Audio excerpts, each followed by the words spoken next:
Welcome, everyone, and thank you for joining us for today's Platform Power Hour. We're diving into a topic that's become impossible to ignore: digital and AI fatigue. In an industry as fast-paced as advertising and media, constant connectivity and rapid tech changes can really take a toll on focus, creativity, and well-being. I'm excited to be joined by two fantastic voices today.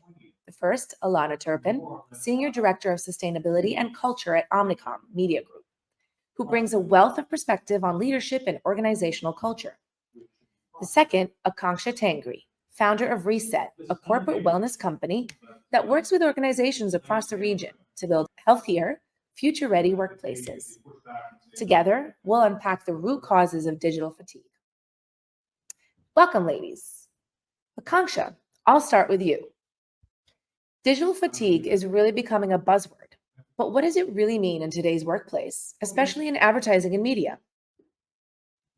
First of all, Kat, thank you so much for having me today and for starting this conversation around well-being. I'm a journalist turned entrepreneur, so I know how fast-paced the media industry can be and why it's so paramount to actually have conversations around well-being. So when it comes to digital fatigue, it's not just screen fatigue anymore, which is what it used to be in the early days. Now it's turned and evolved into more chronic cognitive overload caused by being perpetually online, constantly switching between tasks and apps, now AI apps, WhatsApp, Slack, email, you name it, our social media. And all of that leads to minimal psychological recovery time. So when we look at sectors such as advertising and media, the essence of it lies in originality, responsiveness, creativity. So if our employees are always on, the pressure becomes unsustainable. And it's not just draining, but it's diminishing performance, team morale and engagement, employee productivity. And I can guarantee you, all of us have been in that position where we're in bed after work, we've logged off from our laptops, but we're still on our phones, checking our emails, the WhatsApp groups, checking Instagram, DMs, LinkedIn. All of that leads to rushed adrenaline, which then can result in burnout over time and accumulate. Yeah, I could totally see that. And there's parts of it that you can relate, right? Your WhatsApp is blowing up all day long. Emails, sometimes I get just overwhelmed by the amount of emails in my inbox. Alana, from your perspective, how has AI accelerated or changed the type of fatigue that employees are experiencing? Hello, first of all. A topic that I'm also really passionate about in terms of overwhelm, anxiety, burnout for our people, well-being in general, employee well-being.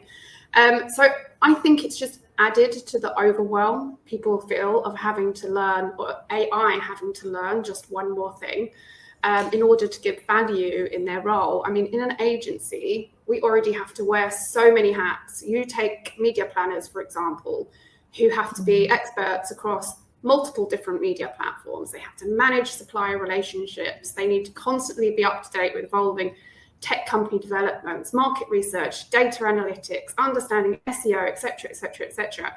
Now they're having to understand how best to integrate AI digital platforms into their business operations, into their client operations, and understand how to drive efficiencies. So in addition to this kind of overwhelm that Akanksha rightly just spoke about, there is also a lot of anxiety around falling behind, not keeping up with it, from adopting it quickly enough. So we are already sitting in a highly demanding environment industry of the media industry. So there's now an even more higher expectation of our people. Interestingly, when I was doing some research around this, I was quite surprised because the surveys are currently saying that it is the younger generations that are actually feeling this more than the more typical older generations that could have been in the workplace a lot longer. Some of those reasons being, they have they haven't established their career yet. They haven't established that safety net. They've got higher expectations to learn quickly, and the expectation of they should already know it. So they have a career insecurity around it. So, I think of overwhelm and anxiety and burnout is starting to be spoken about a lot more in the media industry, which is amazing. And I think now that there is an understanding, and I think it's stimulated a lot from COVID as well, that the whole digital side of things is really accelerating that. Yeah. And Kat, can I just come in here with another thing that I've actually noticed with some of the companies that we work with? Employees are also faced with a lot of decision fatigue because AI, while it has made their lives easier, but the mental burden has almost been like redistributed. So in addition to everything else we're doing, we're now reviewing 5 different AI generated versions of our work, trying to figure out which is the best one, making tweaks to that. And that's constantly on repeat, and it requires rapid decision making, and that I would say drains our cognitive energy faster.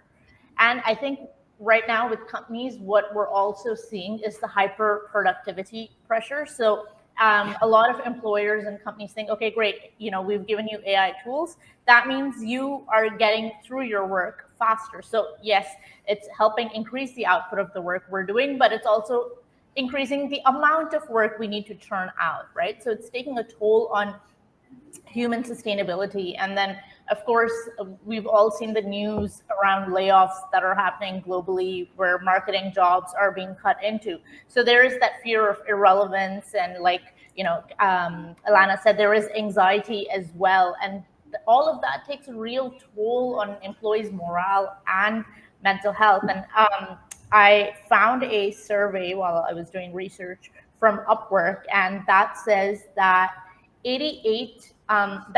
workers using AI reported the highest productivity gains, but also experienced the most burnout at 88%.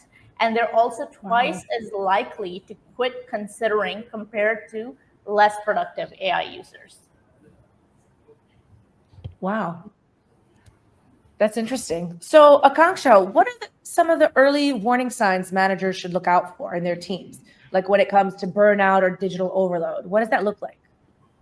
I think one misconception people have about burnout is that it just shows up one day. You're suddenly going to see it, but burnout builds over time. It often shows up quietly. So some of the signs that managers need to start looking for is reduced participation in meetings, less creativity, missed deadlines from otherwise really dependable team members, sort of dip in how they're engaging with you. So more like surface level engagement, employees are showing up to meetings, but sort of giving you minimal responses, increased errors at work, irritability, cynicism, they don't get why they're doing what they're doing, emotional reactivity, people snapping, whether that's your colleagues and managers or team members snapping over small issues. All of that indicates deeper overwhelm, that someone is going through that journey of burnout. And then I would say, look at the data: higher sick leaves, presenteeism, attrition, employees logging in on the weekends. All of that should tell you that you need to have a deeper well-being conversation. And because burnout is one of those things that can be hard to catch until it really impacts your team, your ROI, your company's financial health, we've come up with a free employee well-being assessment that I think has become so popular in the region that we constantly have companies DMing us for it.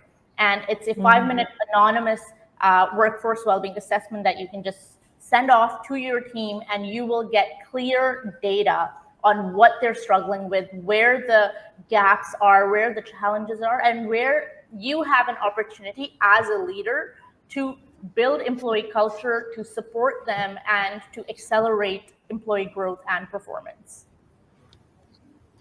And I'd just add to that, actually, to say that I think it can be quite common for companies to see a dip in productivity for employees. Potentially an employee that has been really hardworking, achieving really well, and potentially a star employee, suddenly start dropping productivity, dropping their work. And often the first reaction is that of, why aren't you doing this? Why are you not delivering? what is going on. Like, it's a very tough stance. And I think it takes a lot of business maturity for a leader to kind of step back and say, okay, actually, what's going on? How can we help you?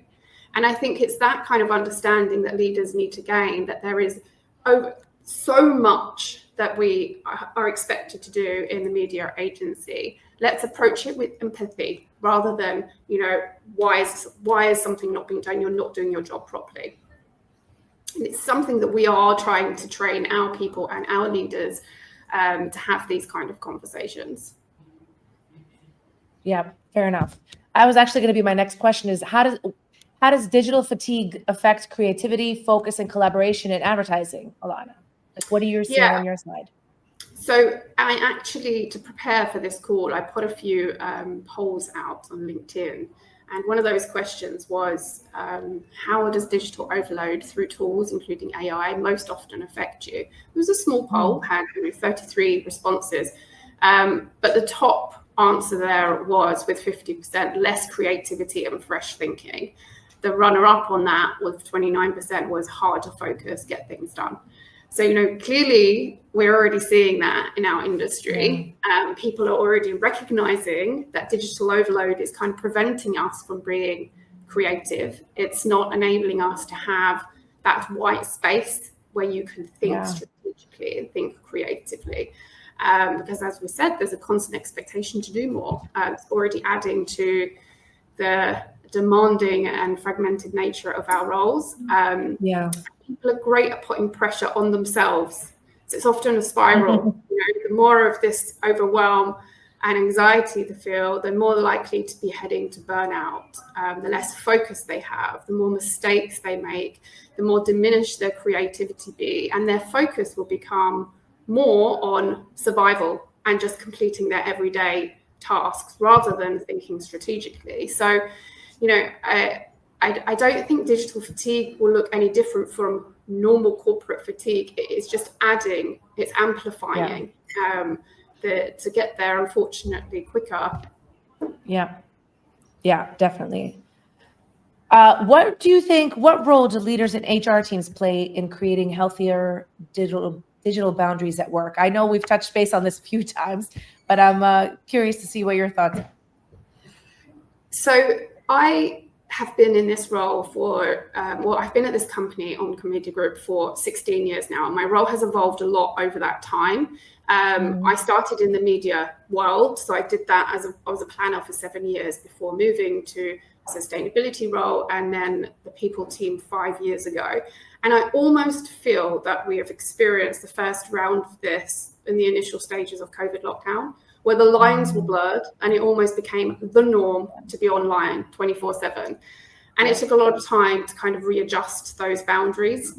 And some industries potentially may not have even adjusted those boundaries. But some of the ways that, for example, we have looked at this is getting our leaders to model healthy habits. I think that is so important, to walk the walk, not just talk the talk. It's very easy for HR to send an email and say, switch off when you're on holiday, or don't send emails after 6, if they are indeed even doing that. But if you're going to get a leader that is sending emails late into the night with the expectation of your replying, it is not going to be embedded into your culture. And I am actually the gatekeeper of this. This is something I advocate for quite a lot. If I see one of our leaders sends an email in the evening to the company, I'll just say, hey, can we wait till the morning? There is this great function on Outlook for delayed send, and I use it often. So I just write an email, if I really need to get this email out, and maybe I'm busy in the morning, I know I'm not going to get it out the door, I'll just time it to be sent in the morning. And therefore it's off your to-do list and people get it, and no one's going to die if you don't send it, if you send it a few hours later than you expected it to. I think, earlier this year, we also updated a lot of our people policies. And again, it's just, you want this to become part of your everyday culture. You don't want it to be just an add-on. You don't want it to be a tick box. You don't want it to be something that, you say and don't do. I put together policies, for example, what to do when you go on leave, handover templates when you go on leave, Interesting. how to switch off when you're on leave, putting on an effective out of office. And all of these things sound so simple, but I'm always surprised at how many out of offices that I receive that don't have when you're returning to the office. So, for example, if we build a culture of not sending emails or timing emails when they return to the office, they're not going to have that immediate overwhelm of, oh my God, I've been away a week and I've got 1,000 emails. So it really helps just by these simple things. And I put that into a policy, and I've been talking about it in company meetings because it directly connects to employee well-being. We also integrated into our full L&D program this year our wellbeing trainings. So they used to kind of very much stand alone. So you had, your technical skills training, you had your soft skills training. Then we had like our wellbeing sessions. So actually integrated that now into the L&D because it really shows the importance of it being part of our culture. Things like building tools for resilience and clarity, making confident decisions when under pressure, how to protect your energy in fast-paced environments. So it's really about building these small steps into your culture and living them, walking them. And it's important that you are all aligned with that. Leadership, your HR teams, and your employees feel supported. Yeah. And I think a big part of that is also, it's like what you said, it has to start from the leadership side. I sent an email, as a side note, about a couple of months ago during the summer to a CEO of one of the top agencies in the Middle East. And the response came back and it actually said, I'm out of office. I will not be checking emails. I'm back on this date. And it blew my mind away because I said, if it's coming, if the CEO is doing this and you work for this person on any level, it doesn't matter how junior you are up there, then what a relief that you can actually genuinely take the time off. It made such an impact on me, So I thought that was really kind of impressive that he actually put that out there. Akanksha, what are the benefits that from your side that you see for managers and HR teams to create these boundaries? Why should it matter to the business?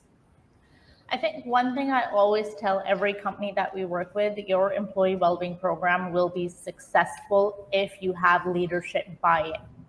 You need leaders on board if you want your employees to feel happy, to feel that they belong and that they want to come into work every day.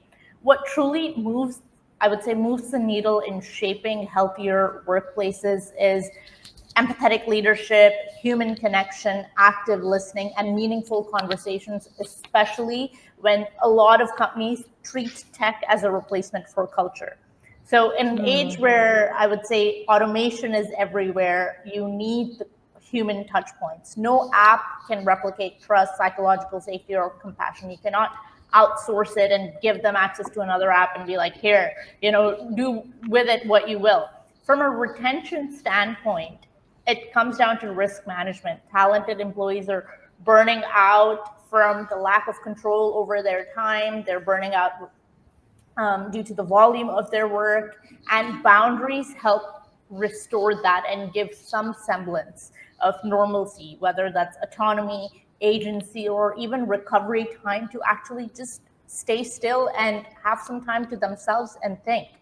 And when businesses don't set these norms, employees start building their own invisible coping mechanisms. And you can see that in these buzzwords that are going around on LinkedIn: quiet quitting, weekend ghosting, or employees looking at other companies or leaving to join your competitors who may have better work-life balance. I think what a lot of leaders don't recognize is how an employee's well-being can have a direct impact on your company's bottom line. Yeah. And especially if you're in a people-centric business like media or advertising, then your biggest ROI comes from managing your team and their creativity and their well-being and their peace of mind, right? So organizations that invest in well-being are seeing measurable improvements in individual output, in leadership effectiveness, in team cohesion and collaboration, in healthier stakeholder engagement. Your clients are going to be healthier. Your clients are going to stick around longer. And and what I've seen, high performing teams in the region are almost always operating in environments where psychological safety, clarity, and mental and emotional resilience are actively supported, and there are tools in place for that. So for leaders, you need a team that's not simply in survival mode, but one that's thriving. And I would say that only happens when well-being is embedded into the culture of the organization, into its systems, into its leadership behaviors, decision-making frameworks, and organizational culture. And I think one thing we talk a lot about CEOs, employees. One, I would say, demographic that gets overlooked would be middle managers. And research also shows that middle managers have a direct role in your best talent leaving or staying within the organization.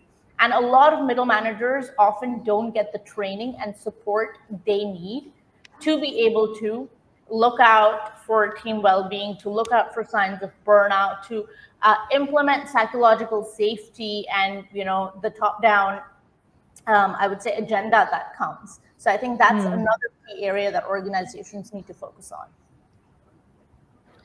So Akanksha, can you give us some practical strategies? What are some evidence-based strategies that managers, especially as you said, middle managers, what are some strategies they can implement immediately to help reduce stress and build resilience? So I think one misconception that exists around well-being is that it requires a massive overhaul, but small, consistent measures or shifts can play an integral role in helping reduce employee stress and boost employee engagement.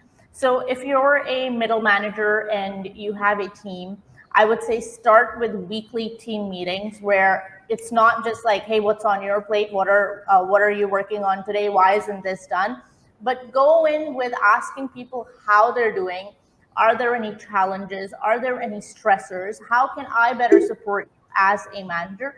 And open up about your journey as well to build some emotional honesty. And over time, you'll see that this prevents bottlenecks in the organizational workflow. And you have insights into exactly what the challenges your employees are facing as well. And then I would say, we're talking about AI, and I think it's important with all the AI tools and everything going on that once a month each team does, I would say, a digital hygiene audit where you sort of sit down and be like, all right, what channels on Slack are draining us? What tools have we found most effective? What tools can we do away with? Which meetings can actually be emailed? So look at the redundancies that are taken away from your employees to actually have some time to themselves and not jump from one meeting to another and not be in constant firefighting mode. And I think the last thing that the two of you have touched upon is manager behavior. So you need to model the behavior that you expect from your team. And if you want them engaged, you want them productive, you want to be able to attract and retain the best talent, then you need to look at how you are managing, what your leadership style is. And because this is something so many leaders and managers struggle with, we've also come up with it's a completely free, effective leadership assessment where you can it takes 5 to 7 minutes. You take the assessment and you get where your blind spots are as a leader, what your leadership style is, what the other leadership styles are that you can perhaps model to best get what you want from your team. And I think if you do this and you match it with the workforce well-being assessment, you'll have a clear snapshot of what are the most immediate steps you need to take to be a better leader and to have your team engaged. All right. Maybe we can tap in that the workplace assessment that you mentioned into the comments later in case somebody needs to, tap into that to see where they stand. Alana, how can employees themselves take ownership of managing digital fatigue, like beyond what the organization itself provides? Intention, focus, setting your boundaries, so important, taking it one step at a time. intention to kind of choose the ones that are most relevant to your role when it comes to digital platforms, AI, and go deeper within them. Don't kind of go so wide and varied and feel that you have to know everything about anything and everything in the world. Focus over multitasking. So Akanksha touched on this earlier. So it takes a lot of energy and it burns you. So instead, think of single tasking, focusing on one thing. We know that gives energy and it gives you motivation to succeed and tick things off one by one. And setting your own boundaries for whatever works with you. I do feel this is something that you will get from experience, business maturity, understanding what works for you, because what works for you won't necessarily work for anyone else in terms of the role that you're doing, the clients that you're working on, etc., etc. Most people learn the hard way. I learned the hard way many, many years ago. And from that, I have my boundaries. My team are aware of those. I communicate those to my team. Like, hey, I'm going on holiday. I'm not going to be on Teams. If you need me, WhatsApp me. Then I know it's urgent. So it's kind of putting those boundaries to those around you and hoping and expecting for them to respect them. And just taking it one step at a time. Probably best piece of advice for life, not just for digital things, but to take it one day at a time and set your priorities. I have to say, I have been in the media industry now for 19 years, and one of the things that my first line manager ever said to me, and I'll never forget it, I was new to the industry, and she said, "No one's going to die because you haven't put a pixel on the screen the time that you were meant to put a pixel on the screen. We're not in the life-saving world, and it is okay." And I truly believe there is a solution for anything. There is always a solution. It might not be the one that you expected or that you wanted, but there is always a solution. And therefore, we need to take a step back sometimes and not let it completely stress, overwhelm, and drive us to that kind of anxiety. I think Akanksha said it as well, creating that safe space is so important. That psychological safety for our people to kind of share and feel that they're able to trial and test, experiment without fear of failure is very important. Yeah. Do you think AI will ultimately make work more sustainable, or are we at the risk of increasing pressure and burnout if we don't manage it responsibly? I know this is a loaded question, but it's been coming up a lot in the advertising industry. So I kind of wanted to get your perspective on it. I think we've touched on a lot of things already on this today. I personally think right now it's very, it's nascent.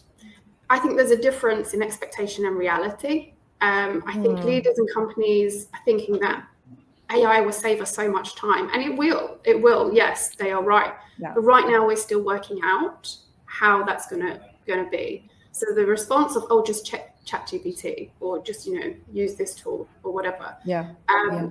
It's still taking us a lot of work to understand how best to prompt it, how best to utilize it, check the output of it, the optimization of it, etc., etc. So yes, while it speeds up work, companies will continue to demand more and more and more, and we have to find that balance. So I think that this is going to be a transitional phase of understanding, where is eventually going to lead. Yes, it will make us more sustainable, but I think it might be a little bit uncomfortable before we get there. Yeah, agreed. That's a great point, actually. Yeah. Can I just add to that? I would say at this point, AI is not inherently good or bad for well-being. It really comes down to how it's being used, right? And how an organization is using it and implementing it. It cannot replace human touch, which is when people are like, "Oh, well, ChatGPT is my therapist." Nope, it cannot replace human touch. However, AI can be a massive support system. So if it's deployed without intention in an organization, it can become an amplifier of pressure, right? And I think we need to, AI, and we've touched upon this, the point of AI should be to create space for higher value human work that we are best suited for, right? If AI saves you 2 hours of time, don't go and fill that with more admin or mundane tasks. Employees should have that space to ideate, to mentor or get mentored, to reflect or recharge. And Alana talked about, sustainable work. So the future of sustainable work, I would say, is not about resisting AI, but I think it's about sort of taking a step back and reimagining and building a workplace where I would say AI is supporting us and not exhausting us. And that will only happen over the next year or so as employees and workplaces get more comfortable with the tools and technology. Yeah, fair enough. Okay. Well, if we were to wrap this up and bring it to a close, I'm going to ask each of you, starting with Alana, if you can give one piece of advice to managers leading their teams through this shift. What's the one thing you'd like them to take away? Yeah, as I already said, create a safe space for your team, for them to know the clarity of the vision and their output, to understand their output, that it is okay to switch off and how they should go about switching off, encouraging creativity, reward experimenting without fear of failure, and knowing that they can come to you feeling supported upwards, supported downwards. So important to have a good support network around you when you are feeling, it won't lead to you feeling overwhelmed if you feel that. Yeah, I love that. Akanksha, if you had one piece of advice to give managers leading their teams through the shift, what do you have for us? I would say, I always say this, in the age of AI, the differentiator of human and organizational success will be empathy. As a manager, your job isn't just to manage teams anymore, it's to build an emotional and cognitive environment that your team operates in. It's to build a psychological safety. That's the real leadership advantage in this day and age, especially in this region where we're seeing a war for talent and we're seeing it become increasingly competitive. And I would say the last thing that managers often don't hear is be kind to yourself, because you have so many people telling you what you should be doing, what you shouldn't be doing, how you could be doing better. So in the midst of all of this, I would say just be kind to yourself in the process and take micro steps or micro goals towards your team's well-being instead of thinking that you need to just overhaul it, right from the top. Great. Okay. Thank you to both. Thank you, Alana. Thank you, Akanksha, for such a great conversation. Thank you to everyone who joined us today. And we hope you'll take these learnings back to your organizations and continue the dialogue. And stay tuned for our next Platform Power Hour. Thank you, ladies. Thanks so much, Kat.